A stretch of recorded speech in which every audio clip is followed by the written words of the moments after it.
Just before walking down the aisle, my fiancé's sister gave me a nasty look and said, "You'll never be the woman he loves most. I'll always come first." My fiancé laughed and said, "She's right, you know." I smiled and said, "Enjoy the wedding." Then I turned and walked straight into the limo with his biggest secret. I was supposed to get married last weekend. Everything was ready: the Plaza Hotel, a huge wedding, a Vera Wang dress, hundreds of guests, months of planning, and every detail checked. But I left, not because I had second thoughts, but because 10 minutes before the ceremony, I realized the man I was about to marry was a joke. Let's go back to the start. My fiancé, Nate, and I had been together for 4 years. We met in New York, both working in finance, both ambitious, both wanting the perfect life. I thought we were on the same page. I thought he was the one. I should have known better. The first red flag. His sister, Allison. She had no boundaries. She acted like his second girlfriend, sitting on his lap at family events and saying she was the most important woman in his life. She even had a meltdown when I moved in with him. She would openly say things like, "I don't think Nate should ever get married. He's meant to be free." At first, I told myself it was just an overprotective sibling thing. Some families are close. I thought once we got engaged, she'd back off. She didn't. If anything, she got worse. The second red flag.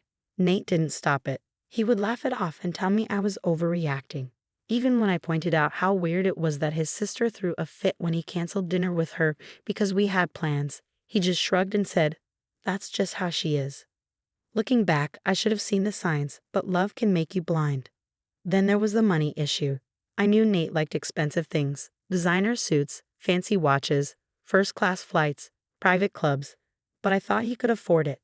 We both worked in finance, so we made good money. But something always felt off. Like the time his card got declined at Cipriani, and he joked, "Oh, I must have hit my limit." Or when we were supposed to split the cost of a vacation, and he asked me to put it on my card. "I'll pay you back," he said. He never did. I convinced myself it wasn't a big deal, that maybe he was just bad at managing money. I even offered to help him organize his finances, but he brushed it off. The truth? I didn't know where his money was really coming from until 2 weeks before the wedding. At a charity gala, I met a man named Bradley Peters. We talked, and I mentioned I was getting married soon. He asked who my fiancé was, and when I told him, his face changed. "Brad. Nate, last name." "Yeah, that's him. Do you know him?" Brad laughed. "Yeah, I know him." He pulled out his phone and showed me a picture of him and Nate on a yacht in Ibiza. That wasn't the shocking part. The shocking part was that Nate was sitting on his lap. My stomach dropped. "How do you know him?" I asked. Brad smiled. "Didn't he tell you? We've been involved for a while." I couldn't believe it. Brad had been funding Nate's entire lifestyle for the past 3 years: rent, travel, clothes, everything. And Nate had led him to believe that I knew and was okay with it. "Wait, so you're together?" I asked. Brad sighed. "Not exactly. He made it sound like an arrangement, that you were on board." I was shaking.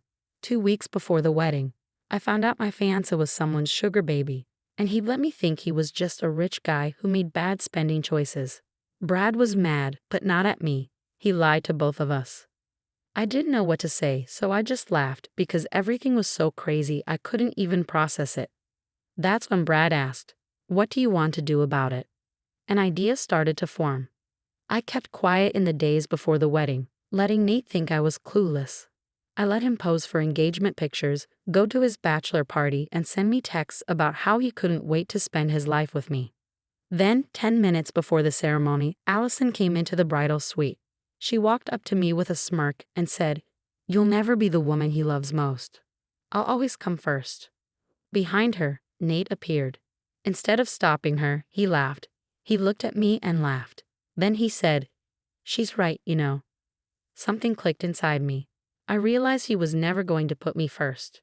Even without the Brad situation, even if we got married, I'd always be fighting for a place in my own husband's life. And I was done. So I smiled, handed Allison my bouquet, and said, "Enjoy the wedding." Then I turned, walked out, and got into the limo where Brad was waiting. The door shut behind me and the air conditioning hit me, making me feel a bit better after the intense heat. Brad sat across from me, a glass of whiskey in his hand. That bad, huh? He asked, raising an eyebrow. I exhaled slowly, feeling adrenaline rush through me. Worse. Brad smirked. Drink. Without hesitating, I popped the champagne bottle and poured myself a glass.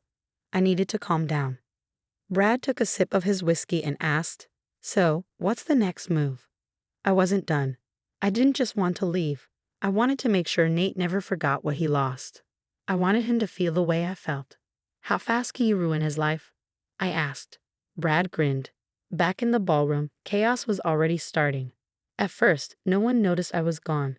People were chatting, sipping champagne, waiting for the ceremony to start. Then the whispering began. Where's the bride? Is there a delay? Nate was standing near the altar, pretending everything was fine. Then a hotel staff member approached him. Sir, the man said, we need to discuss an issue with the billing. Nate frowned. Billing? Yes, the charges on the main card have been declined repeatedly. At first, Nate laughed, but his expression changed when he realized Brad had already made the call. Within minutes, vendors were pulling out. The catering service refused to serve any more food. The bartenders stopped serving drinks. The wedding planner stormed up to Nate, demanding immediate payment. Then the music stopped. Total silence. The officiant turned to Nate and asked, "Where's the bride?" That's when panic hit. His perfect wedding was falling apart, and I wasn't even there to watch it burn. Brad checked his phone. The plaza is shutting everything down. The bartenders aren't serving. The DJs are packing up. This should be fun. I took another sip of champagne. Not enough. Brad smirked. You're ruthless. You just figuring that out. He laughed. All right, what else? I leaned back, my mind racing. Then I had an idea. You said he used your money for everything, right? Brad nodded. The apartment, the car, everything. Take it back. Brad's grin widened. Now we're talking. He made another call. Within minutes, Nate's apartment was no longer his. The keys were taken back. The Porsche was being towed. His credit cards were frozen. By the time Nate realized what was happening, he'd be homeless, broke, and humiliated. And I wasn't done yet. Then Brad's phone rang. His expression changed when he saw who it was. He hesitated before answering. What? He said sharply. I watched Brad carefully. His smirk faded, and his face tightened. Something was wrong. Are you sure? He asked. There was a long pause, then he cursed quietly and hung up. What's going on? I asked. He sighed and rubbed his jaw. There's an issue. A bad feeling crept up my spine. What kind of issue? Brad looked at me. Turns out, I wasn't the only one Nate was getting money from. I froze. What? Brad leaned forward. There's another guy. A bigger deal than me. Someone with real power, and he's looking for Nate. My heart dropped. Who are we talking about? Brad ran his hand through his hair. Damon Russo. I felt a chill run through me. Everyone in Manhattan knew that name. Damon Russo wasn't just rich, he was dangerous. A guy like him didn't take kindly to being scammed, and Nate had scammed him too. Brad shook his head. If Nate thinks losing his wedding is bad, he has no idea what's coming next. I took a deep breath. This wasn't just about revenge anymore. This was about survival. The limo was silent except for the faint hum of the city outside. I set my champagne down, my hands gripping the glass a little too hard.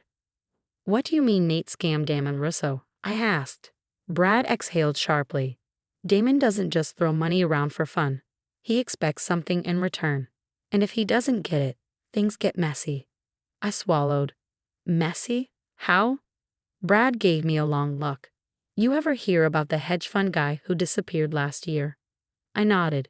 Yeah, some billionaire. What happened? Doesn't matter. The point is, he owed Damon money. One day he's on his yacht, the next, gone. No trace. That's how Damon handles things. A cold chill went down my spine. I've been thinking small revenge, ruining the wedding, freezing his credit, watching him fall apart. But this was much bigger.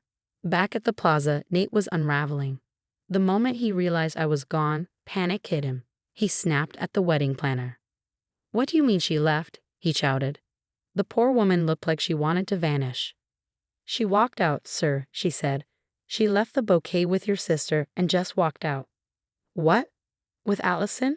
Nate turned and saw his sister holding my bouquet, her face red and furious. He snapped. What did you say to her? Allison didn't speak. She knew she was at fault. She'd pushed too hard, and now Nate had nothing.